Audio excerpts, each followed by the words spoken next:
2024-এ যারা দ্বাদশ শ্রেণীর পরীক্ষা দিতে চলেছ তাদের জন্য স্মার্ট স্টাডি ক্যাম্পাসের পক্ষ থেকে অনেক শুভকামনা রইল, যাতে তোমরা ভবিষ্যতে আরো একটি সুন্দর রেজাল্ট এবং নিজেদের ভবিষ্যৎকে উজ্জ্বল করতে পারো। তার জন্য এই স্মার্ট স্টাডি ক্যাম্পাস আজকে একটি গুরুত্বপূর্ণ সাজেশন, যে সাজেশনটা হতে চলেছে রাষ্ট্রবিজ্ঞান অর্থাৎ পলিটিক্যাল সায়েন্স। পলিটিক্যাল সায়েন্সের 4 নম্বর এবং 8 নম্বরের কোশ্চেনগুলো আজকে আমরা আলোচনা করব।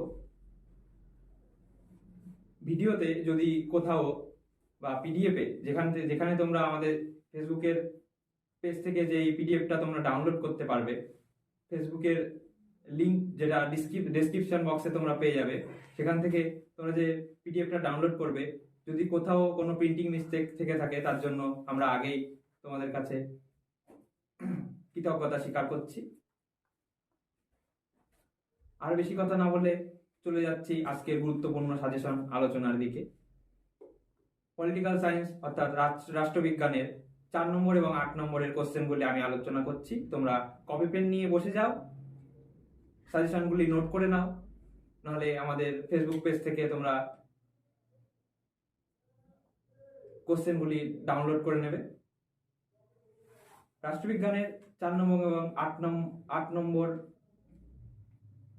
কোশ্চেনগুলি, প্রথম কোশ্চেন আমি আলোচনা করছি, ক্ষমতা কাকে বলে? ক্ষমতার মূল উদ্দেশ্যগুলি সংক্ষেপে লেখো, ব্যাখ্যা করো।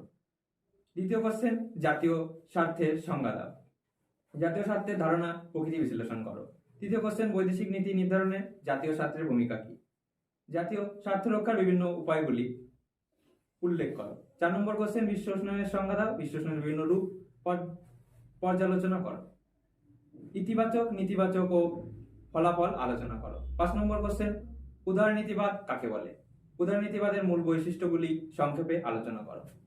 আবারও বলছি, তোমরা যারা ভাবছো এই সাজেশনগুলি নিয়ে রেখে দেবো, পড়বো না, তোমাদের জন্য এই সাজেশন খুবই গুরুত্বপূর্ণ হতে চলেছে। 6 নম্বর কোশ্চেন, মার্ক্সবাদের মূল সূত্রগুলি আলোচনা করো এবং মার্ক্সবাদের রাষ্ট্র সম্পর্কিত তত্ত্বটি আলোচনা করো। 7 নম্বর কোশ্চেন, ক্ষমতা স্বতন্ত্র নীতির পক্ষ ও বিপক্ষে যুক্তি দাও। ক্ষমতা স্বতন্ত্র নীতি বলতে কি বোঝো?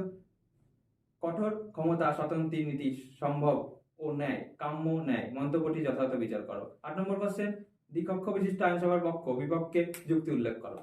অথবা আধুনিক রাষ্ট্রে আইন বিভাগের কার্যাবলী আলোচনা করো। 9 নম্বর কোশ্চেন, বিচার বিভাগীয় সমীক্ষা বলতে কি বোঝো? বিচার বিভাগীয় স্বাধীনতা কিভাবে সংরক্ষিত হয় তা ব্যাখ্যা করো। 10 নম্বর কোশ্চেন, ভারতের রাষ্ট্রপতির ক্ষমতা ও কার্যাবলীর সংক্ষিপ্ত বর্ণনা দাও। 11 নম্বর কোশ্চেন, ভারতের ক্যাবিনেটের প্রধান কার্যাবলীগুলো কি?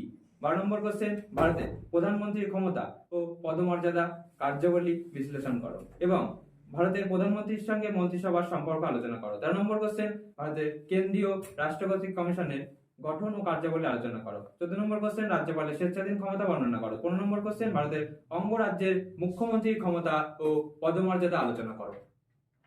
16 নম্বর কোশ্চেন, পশ্চিমবঙ্গের প্রশাসনের মুখ্য সচিবের ভূমিকা ব্যাখ্যা করো এবং রাজ্য জনকর্তৃক কমিশনের কাজগুলি আলোচনা করো। 17 নম্বর কোশ্চেন, ভারতীয় পার্লামেন্টের ক্ষমতা ও কার্যাবলী আলোচনা করো। 18 নম্বর কোশ্চেন, ভারতীয় পার্লামেন্টের উভয় কক্ষের সম্পর্ক আলোচনা করো। পার্লামেন্টের আইন পাশের পদ্ধতি ব্যাখ্যা করো। 19 নম্বর কোশ্চেন, রাজ্যসভার গঠন আলোচনা করো। রাজ্যসভার ক্ষমতা ও কার্যাবলী আলোচনা করো। 20 নম্বর কোশ্চেন, লোকসভার স্পিকারের অধ্যক্ষের ক্ষমতা, কার্যাবলী, ভূমিকা আলোচনা করো। 21 নম্বর কোশ্চেন, রাজ্য আইনসভার গঠন ও কার্যাবলী আলোচনা করো এবং পশ্চিমবঙ্গের বিধানসভার অধ্যক্ষের ভূমিকা আলোচনা করো। 22 নম্বর কোশ্চেন, ভারতের বিচার ব্যবস্থার বৈশিষ্ট্য সমূহ আলোচনা করো। ভারতের সুপ্রিম কোর্টের গঠন ও কার্যাবলী আলোচনা করো এবং সুপ্রিম কোর্টের পরামর্শদাতা এলাকা বলতে কি বোঝো? 24 নম্বর কোশ্চেন, হাইকোর্টের গঠন ও কার্যাবলী ব্যাখ্যা করো। 25 নম্বর কোশ্চেন, ভারতের লোক আদালতের গঠন ও কার্যাবলীর সংক্ষেপে আলোচনা করো এবং ভারতের অধীনস্থ আদালত সমূহের উপর একটি টিকা লেখো। 16 নম্বর কোশ্চেন, ক্রেতা সুরক্ষা আদালতের উপর একটি সংক্ষিপ্ত টিকা আলোচনা করো। যে কোশ্চেনগুলো আলোচনা করলাম, অবশ্যই তোমরা এই গুরুত্বপূর্ণ সাজেশনগুলি